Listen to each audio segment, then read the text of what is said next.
السلام علیکم ورحمۃ اللہ وبرکاتہ۔ اعوذ باللہ من الشیطان الرجیم، بسم اللہ الرحمن الرحیم۔ ما يود الذین کفروا من اہل الکتاب ولا المشرکین ان ينزل علیکم من خیر من ربکم واللہ یختص برحمتہ من یشاء واللہ ذو الفضل العظیم۔ ما ننسخ من آیۃ او ننسها نأت بخیر منها او مثلها الم تعلم ان اللہ علی کل شیء قدیر۔ صدق اللہ العظیم۔ محترم حاضرین، ابھی جن آیات کی تلاوت کی گئی ہے یہ پہلے پارے سورہ بقرہ کے 13ویں رکوع کی آیتیں ہیں۔ کل جو آیت گزری اس کے اندر اللہ سبحانہ و تعالیٰ نے حضور اکرم صلی اللہ علیہ وسلم کا ادب اور احترام سکھلایا کہ کس طرح سے استعمال کرنا چاہیے، حضور کی بارگاہ میں جب حاضر ہوں تو کس قسم کے الفاظ استعمال کرنے چاہیے۔ اللہ تعالیٰ نے وہ بات ذکر کی اور یہودیوں کی خرابیوں کو بھی بتلایا کہ یہ یہودیوں کی ایسی بری حالت تھی اور ایسے وہ گستاخ بدبخت لوگ تھے یہودی کہ حضور کی بارگاہ میں جب آتے تو ایسے الفاظ استعمال کرتے جس میں ڈبل میننگ ہوتے، تو وہ شرارت کے طور پر وہ الفاظ حضور کی بارگاہ میں استعمال کیا کرتے اور اس طرح سے شان رسالت مآب صلی اللہ علیہ وسلم میں بے ادبی کیا کرتے۔ تو اللہ تعالیٰ نے بتلا دیا کہ حضور اکرم صلی اللہ علیہ وسلم کی بارگاہ میں اس قسم کے الفاظ ہرگز استعمال نہ کیے جائیں جس سے حضور اکرم صلی اللہ علیہ وسلم کی شان میں بے ادبی اور گستاخی شمار ہوتی ہو، اور ایسے اچھے الفاظ استعمال کیے جائیں جس میں کوئی خراب معنی نہیں آتے ہوں، کیونکہ قرآن کریم کے ذریعے سے اللہ تعالیٰ نے ہم کو حضور صلی اللہ علیہ وسلم کا نام لینے تک کے احکامات بتلائے اور ادب سکھایا ہے۔ جیسا کہ کل ذکر کیا گیا تھا کہ قرآن کریم میں دیگر پیغمبروں کے جب نام لیے تو ان کو پکارا گیا تو ان کے نام سے ہی پکارا گیا، کہیں فرمایا یا موسیٰ، یا عیسیٰ، یا ابراہیم، یا آدم، لیکن جب حضور کے نام مبارک کو ذکر کرنے کی باری آئی تو یا محمد نہیں فرمایا گیا، بلکہ یا ایھا الرسول، یا ایھا المزمل، یا ایھا المدثر، اس قسم کے ادب والے الفاظ اللہ تعالیٰ نے استعمال فرمائے اور ہم کو تعلیم دی کہ میرے پیارے حبیب صلی اللہ علیہ وسلم کا تم ادب اور احترام کرنا، جب آپ کا ذکر کریں تو ذکر خیر کریں، جب کوئی بات نکلے میرے حبیب کی تو بڑے ادب والے الفاظ استعمال کرنا، کوئی ایسے الفاظ ہرگز استعمال نہیں کرنا جس کے ذریعے سے میرے پیارے حبیب کی شان میں بے ادبی یا گستاخی تصور کی جائے۔ اگر کوئی جان بوجھ کر ایسا کرتا ہے، معاذ اللہ حضور کی شان میں ایسے گستاخانہ الفاظ استعمال کرتا ہے، ایسے الفاظ ادا کرتا ہے، کلمات بولتا ہے، جان بوجھ کر اگر کوئی کرے گا تو پھر وہ ایمان سے ہاتھ دھو بیٹھتا ہے۔ اللہ تعالیٰ نے اس کی سزا بتلا دی کہ وہ کیسے لوگوں کے درجے میں ہے۔ وَلِلْكَافِرِينَ عَذَابٌ أَلِيمٌ، کہ کافروں کے لیے دردناک عذاب ہے، یعنی اللہ کے اس حکم کو نہ ماننے والوں کے لیے دردناک عذاب بتلایا گیا ہے۔ اب مزید آگے اللہ تعالیٰ ان یہودیوں اور مشرکوں کی حالت کو بیان فرما رہا ہے کہ کس طرح سے وہ مسلمانوں کے ساتھ ہمدردی جتاتے لیکن حقیقتاً ان کے دلوں میں مسلمانوں کے لیے بغض اور کینہ ہوتا تھا۔ تو اللہ رب العزت اس کو ظاہر فرما رہا ہے۔ آج کی یہ آیت ہے، اللہ کا فرمان ہے کہ ما یود الذین کفروا من اہل الکتاب ولا المشرکین ان ینزل علیکم من خیر من ربکم، یعنی اہل کتاب اور مشرکین میں سے جو کافر ہیں وہ اس بات کو پسند نہیں کرتے کہ تمہارے پروردگار کی طرف سے تم پر کوئی بھلائی یعنی وحی نازل ہو۔ واللہ یختص برحمتہ من یشاء واللہ ذو الفضل العظیم، اور اللہ جس کو چاہتا ہے اپنی رحمت کے لیے خاص کر لیتا ہے اور اللہ بڑے فضل والا ہے۔ یہودیوں کی یہ چاہت تھی، یہودی اس وجہ سے ایمان نہیں لاتے تھے کہ معاذ اللہ حضور صلی اللہ علیہ وسلم ان کی نسل سے نہیں ہے، یعنی بنی اسرائیل کی نسل سے نہیں ہے، اس وجہ سے یہودی حضور پر ایمان نہیں لاتے، اور وہ بولتے کہ حضور بنو اسماعیل سے ہیں، حضرت اسماعیل علیہ السلام کی اولاد سے ہیں۔ اور مشرکین کی یہ حالت تھی کہ مشرکین یہ کہا کرتے کہ ہمارے جو بڑے مالدار سردار ہیں، اگر ان پر قرآن اترتا تو ہم ایمان لاتے، لیکن ہمارے بڑے سرداروں میں سے کسی پر یہ قرآن نہیں اترا، اللہ تعالیٰ نے ان کو نبی نہیں بنایا، اس لیے وہ لوگ حضور پر ایمان نہیں لاتے تھے۔ تو اللہ تعالیٰ نے اس آیتوں میں فرما دیا کہ اللہ جس کو چاہتا ہے نبوت و رسالت عطا فرماتا ہے، کیونکہ کسی کا نبی ہونا یا رسول ہونا اپنے عمل کے بلبوتے پر ہرگز نہیں ہوتا ہے، بلکہ یہ انتخاب اللہ کی طرف سے ہوتا ہے۔ اللہ جس کو چاہتا ہے چن لیتا ہے نبوت کے لیے، رسالت کے لیے۔ تو اب بندوں کا کام یہ ہے کہ اللہ کے حکم کو مانے، اللہ کے انتخاب کو قبول کرے۔ تو یہ یہودیوں کا کہنا اور مشرکین کا کہنا بالکل جاہلانہ ہے اور بے بنیاد ہے، اور یہ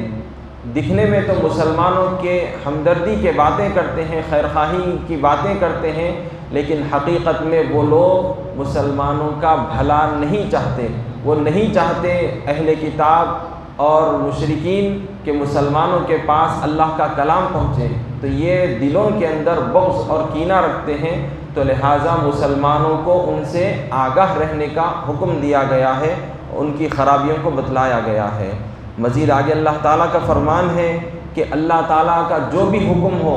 چاہے اس میں کوئی تبدیلی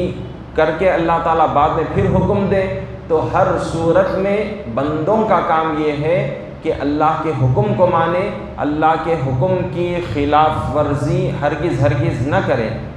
اللہ تعالیٰ کا فرمان سنیے کہ ما ننسخ من آیت او ننسها نأتی بخیر منها او مثلها الم تعلم ان اللہ علی کل شیء قدیر،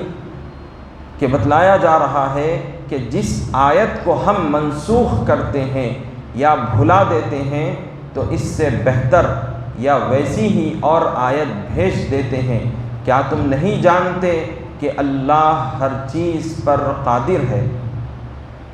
اس آیت کے متعلق بتلایا جا رہا ہے کہ یہودیوں کے کئی سارے اعتراضات ہوا کرتے کہ حضور کی بارگاہ میں آ کر وہ طرح طرح کے سوالات کرتے، اعتراضات کرتے کہ دیکھو مسلمانوں کی کیسی حالت ہے کہ پہلے ایک حکم پر عمل کرتے ہیں، پھر بعد میں وہ حکم چھوڑ کر دوسرا حکم مانتے ہیں، پہلے قبلہ اول بیت المقدس کی جانب رخ کر کے نماز پڑھتے تھے، پھر بعد میں اس کو چھوڑ کر کعبۃ اللہ شریف کو قبلہ بنا لیا۔ تو یہ کیسا دین ہے؟ اس قسم کے اعتراضات یہ یہودی کیا کرتے تھے۔ تو اللہ تعالیٰ بتلا رہا ہے کہ ہمارا کسی حکم کو بین کرنا، یعنی پہلے نسخ کس کو کہا جاتا ہے اس کی تعریف سن لیجئے کہ نسخ اس چیز کو کہا جاتا ہے کہ پہلے سابقہ حکم، پچھلا جو حکم ہے اس کو اگلی دلیل شرعی کے ذریعے سے اٹھا لیا جائے۔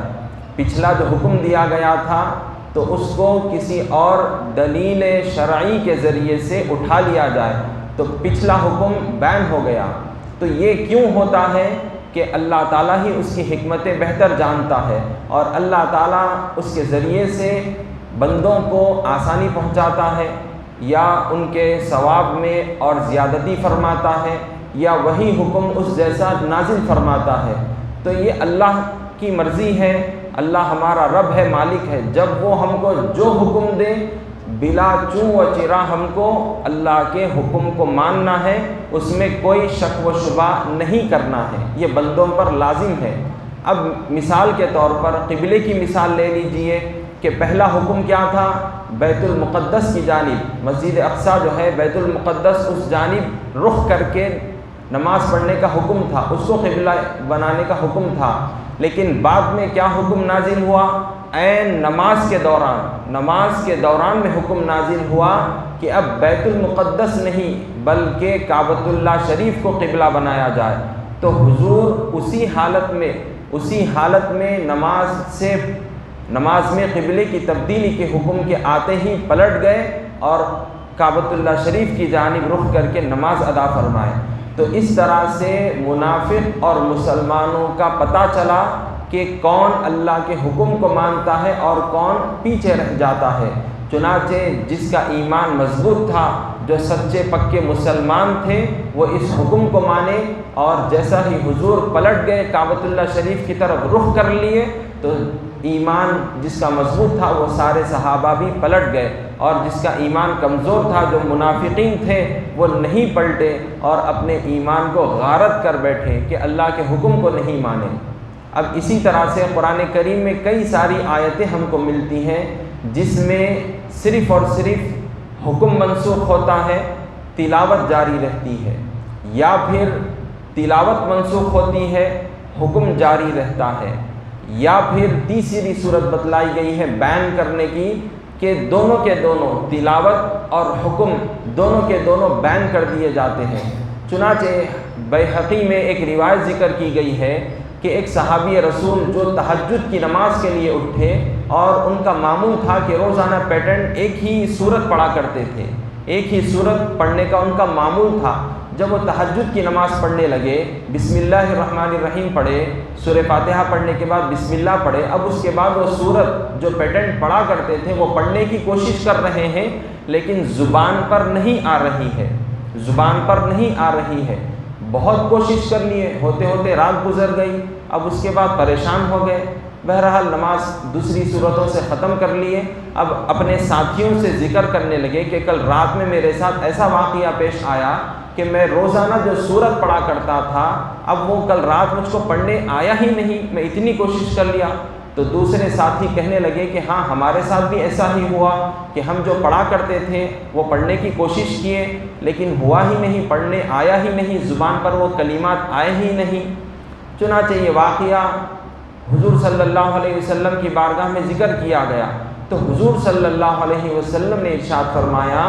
کہ اللہ تعالیٰ نے جو پہلے صورت نازل فرمائی تھی اس صورت کی تلاوت اور حکم دونوں بیان فرما دیے، اس کو منسوخ فرما دیا اور اس طرح سے اس کو اٹھا لیا گیا ہے۔ تو لہٰذا تمہارے دلوں سے، تمہاری زبان سے اس کلمات کو حذف کر دیے گئے، ڈیلیٹ کر دیے گئے۔ تو یہ اللہ کی جانب سے ہوتا ہے، تو اسی لیے فرمایا گیا ہے او ننسیھا، یعنی ہم اس کو بھلا دیتے ہیں، تو یہ اللہ کی جانب سے ہوتا ہے۔ اب قرآن کریم میں دیگر آیتیں ہیں، شراب کا حکم، تو ابتدا میں دیکھیے کہ ابتدائی دور جو اسلام کا تھا اس میں شراب فوری طور پر بین نہیں کی گئی، بلکہ اس کے خرابیوں کو ذکر کیا گیا کہ شراب اور جوا اس کے اندر بہت ساری خرابیاں ہیں، اس میں بڑا گناہ بتلایا گیا، لیکن فوری طور پر بین نہیں کیا گیا، بلکہ کیوں ابتدائی دور ایسا دور تھا کہ لوگوں کو اس کی بڑی عادت تھی، تو اللہ تعالیٰ نے بطور سہولت کے لیے ایک حکم دیا، پھر جیسا جیسا مسلمانوں کا ایمان مضبوط ہو گیا تو دوسرا حکم نازل کیا گیا کہ نماز کی حالت شراب کی حالت میں نماز کے قریب نہ جائیں، یا ایھا الذین آمنوا لا تقربوا الصلاۃ وانتم سکارا، شراب کی حالت میں نماز کے قریب نہ جاؤ۔ تو یہ دوسرا حکم تھا، تو اس سے مسلمان عبادت کے وقت تو شراب نہیں پیتے جس کو عادت تھی، لیکن بعد میں پیا کرتے تھے، تو یہ دوسرا حکم تھا۔ اب اللہ تعالیٰ نے تھرڈ ٹائم تیسرا حکم نازل فرمایا کہ انما الخمر والمیسر والانصاب والازلام رجس من عمل الشیطان، تو اس کے ذریعے سے اللہ تعالیٰ نے تھرڈ ٹائم حکم نازل فرمایا اور پچھلے دونوں کے دونوں حکم بیان کر دیے گئے۔ تلاوت جاری ہے قرآن میں آج بھی، لیکن اس کے حکم پر عمل نہیں کیا جائے گا، چاہے نماز کی حالت ہو یا غیر نماز میں ہو، ہر مسلمان کے لیے شراب کا پینا، جوے کا کھیلنا حرام قرار دے دیا گیا۔ اب کوئی مسلمان اگر شراب پیتا ہے تو وہ حرام کاری کرے گا، اگر جوا کھیلتا ہے تو وہ حرام کام وہ کر رہا ہے۔ تو لہٰذا تیسری مرتبہ میں اللہ نے یہ حکم نازل فرمایا، اور پچھلی دونوں آیتوں کا جو حکم تھا، جو آہستہ آہستہ سہولت کی خاطر دیا گیا تھا اب اس کو مکمل طور پر بین کر دیا گیا۔ تو لہٰذا یہ جو عمل ہوتا ہے، یہ جو نسخ ہوتا ہے، یہ جو بین کرنا ہے یا اس کو بھلا دینا ہے، تو اللہ تعالیٰ خود فرما رہا ہے کہ ہم اس کے متبادل کوئی آیت لاتے ہیں، کوئی حکم دیتے ہیں، یا اس سے اور اچھا کوئی حکم نازل فرماتے ہیں۔ تو بہرحال اور بھی کئی ساری باتیں ہیں اس کے متعلق، انشاءاللہ تعالیٰ کل ذکر کی جائیں گی۔ وصلی اللہ تعالیٰ وسلم علی خیر خلقہ سیدنا محمد وعلی آلہ واصحابہ اجمعین والحمد للہ۔